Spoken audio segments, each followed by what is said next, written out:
Okay, so welcome to the Your Thought Consultancy. So the today's topic of our discussion is that how to shift the quality of product to the next level.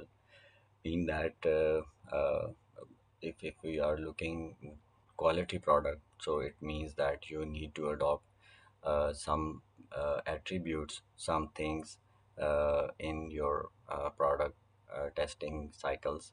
So we have divided today's session in two parts, and where we are discussing about the requirement and the test case crafting. So if we do this, so as per my understanding and as per my experience, we can shift our product quality very easily to the improved level, next level, where you can say our customer should be satisfied and our client should be satisfied. So going forward down the road, we will discuss about these two aspects which I have listed, like the requirement and the test cases. Then and we will discuss that how we can achieve these the quality by doing these two things religiously and following different standards, good practices, and see the roadmap and the, you can say, the guidance how we can achieve quality of product or project by using these two. So these two both things are a sweet gums, and if we are not following, so maybe it could be a chance.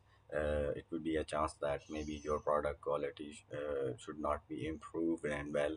So by keeping these two in mind, we have to, you can say, discuss, because these two are very critical item in testing, and that's why we focus today these two things in today's topic. So the agenda of the session, like we will discuss about the introduction of these two first one by one, and then we can see how we can improve, which things which we need to include, and then we can improve, and see that different good practices and different guidance for the companies, for the software houses, where people, if people or teams adopt these two things, so using the different guideline which we are going to discuss, so I hope we will able to achieve a good product quality at the end. So here is the one very famous quote from the Jimmy Johnson. So, as per the Jimmy Johnson, there is a very, you can say, a little thin border between extraordinary and the ordinary, and you can see that that is only the word extra.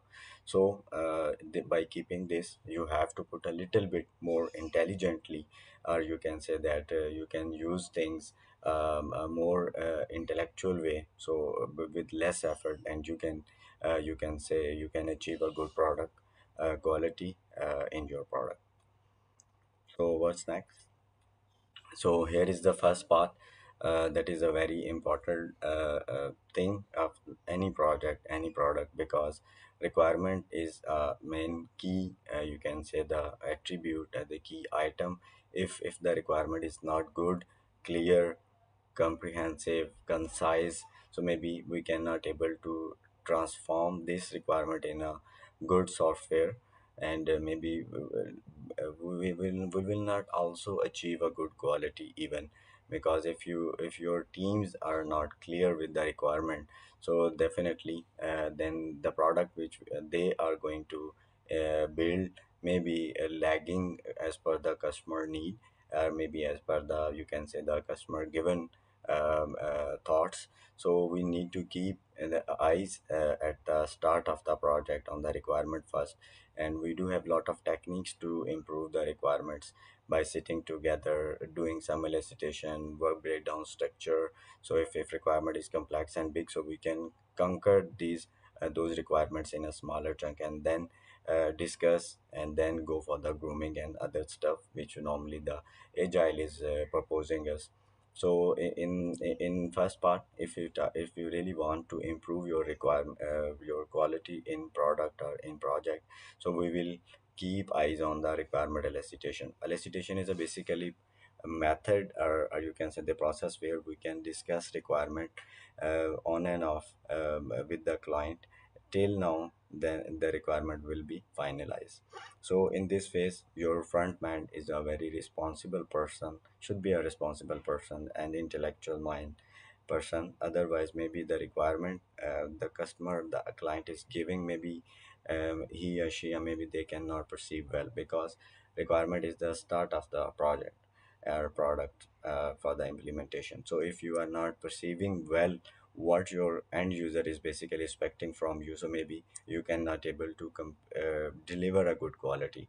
So here we can also keeping this thing, the verification, the validation in mind, that the verification part is going on the elicitation, and we will see that how the requirement is you can say beneficial for the customer in terms of business revenue, in terms of growth, in terms of you can say the good footprint, in terms of you can say the distinguish feature introducing in the market. And these lot of things are involved at the back, so we need to keep these things in mind when we are doing the elicitation. So then the next thing that we need to validate the requirement, that the requirement which we have got are transformable, are translatable into a software or not. And we need to discuss the functional and the non-functional both aspect at this stage, so then we can better understand that the roadmap, upcoming roadmap for the product transformation in form of you can say the code, or in form of you can the software. So then we the very important and the third point is that we need to document thing, each and every single thing need to document anywhere in your you can say the repository. So then when you have completed and the project, so and handed over to the customer, so in that time you will need this all the discussion in written, and you will also vet this requirement once you have finalized from the client as well. So to cross check that the requirement we are perceiving is correct or not. So then the business logics, you need to drive a business logics first from given requirement, that what sort of business rules and the you can say the business rules and the requirement we need to implement. Because sometime we maybe we may implement something, but that is not you can say the fruitful for the software, maybe the business rule is not empowering the utilization of the application. So you need to keep this thing in mind, that the business logics and the business rules, the standard according to the domain, or you can say the regulatory body, if you are dealing with healthcare and fintech. So maybe you need to keep eyes on the regulatory body as well, that what they their standard and their you can say the rule are saying. So then you can craft your requirement according to that. Then the fourth thing the fifth thing is that the impacted areas. So once we have got the requirement, and we need to see the impacted areas, and on the basis of developing logic, and then we can craft acceptance criteria. So then at the end, once we have completed the development, so then definitely the testing team will conquer the you can say the quality by testing the handed over product. So they will use these things, the business logic, the impacted areas, the acceptance criteria for the product which they have in hand. So then the acceptance criteria should be compliance with the impacted areas and the business logics and the given requirement. Otherwise, maybe you will also compromising somewhere in the quality. So the other thing is that normally this thing is not capturing, that we need to include the database aspect as well. If we are dealing and storing some information at the back, so we need to keep eyes on these things as well, that what are the configuration, what are the you can say the tables we need to introduce to complete this requirement in the form of software. And for also these all things should be in a document somewhere. So then the testing team and the other stakeholders will review, so they will also know that it's a config based feature, or you can say the requirement. So from where it can get turn on, turn off, and do we really need to store the information, and the storage information should be according to the regulatory body as well, because as you are well aware that in the healthcare and the fintech, most of the things are not allowed to store in your databases. So these things should be keep in mind while doing the requirement analysis, and you can say to for the sake of good quality, and shift the quality of your product from 0 to 10 maybe. So the platforms, the other aspect is very important, that you need to keep eyes on the platform, and you must discuss with your customer and the end user that what sort of platform they are really looking for. Because like if you talk about the US market, so you in US market mostly people are using the iOS devices and the gadgets. So your product is going to target and target audience in the US. So you need to keep these thing, the platform sort of thing in your mind as well. Then the module wise flagging in with the test cases. So it's purely related to the impacted areas thing. We need to keep eyes on the module wise thing as well, because application, most of the time applications module are interlinked with each other. So we need to keep eyes on this thing. If you are changing anything, if you are developing any new feature, what sort of impact it's generating for the other module as well. So the test cases, now come to the test cases. It's the second part of this session. So test cases should be comprehensive and include all these aspects which we have discussed from one to till now.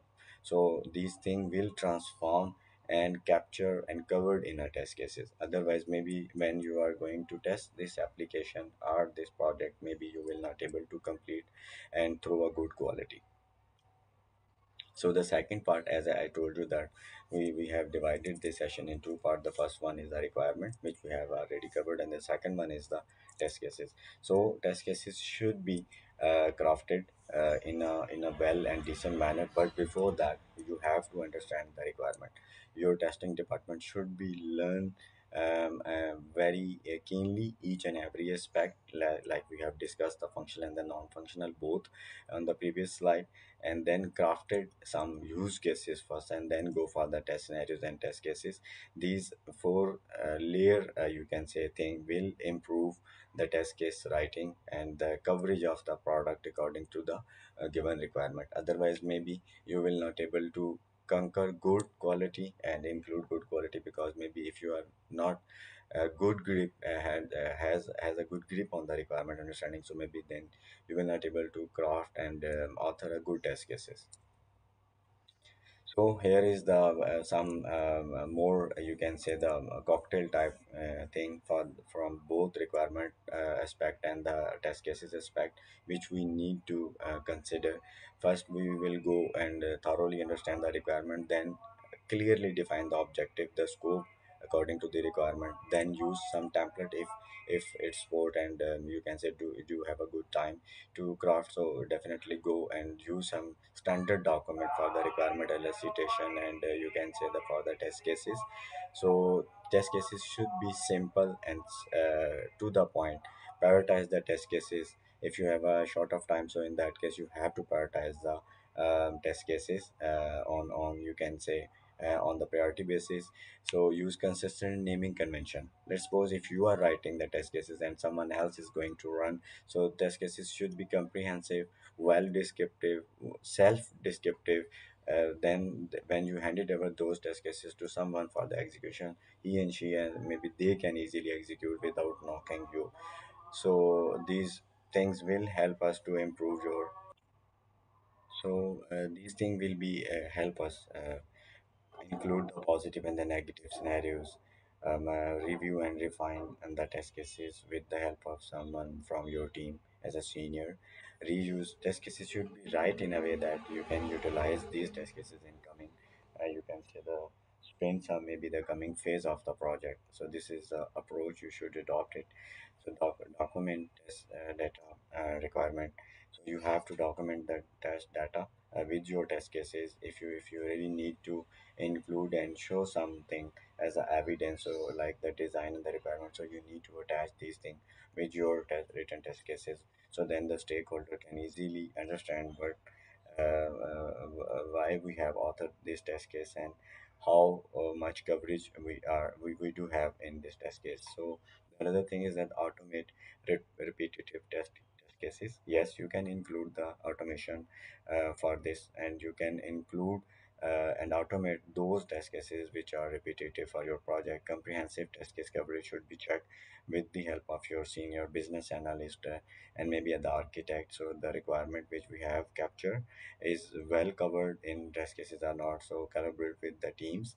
So if you are not collaborating with the team, so maybe this is also a very important factor, because agile is also emphasizing on the calibration within a team, across the team. So these things, and the learn defect driven model for your product, which is a project or a product, we need to see those area where we are getting more bug. And maybe if the product is a project is new, so maybe we need to see in which module we have captured a big count, you can say the much bug. So we need to revisit those areas at the end of the cycle. So these things will help us to, you can say, the conquer and add, inject in the good quality in the product, and we can shift our product quality from 0 to 10 with the gradually, not in a one go. So every coin has a two side, like so we need to see both side of the coin. Thanks for the today's session. I hope this will help you to improve your product quality or project quality by using these short tips.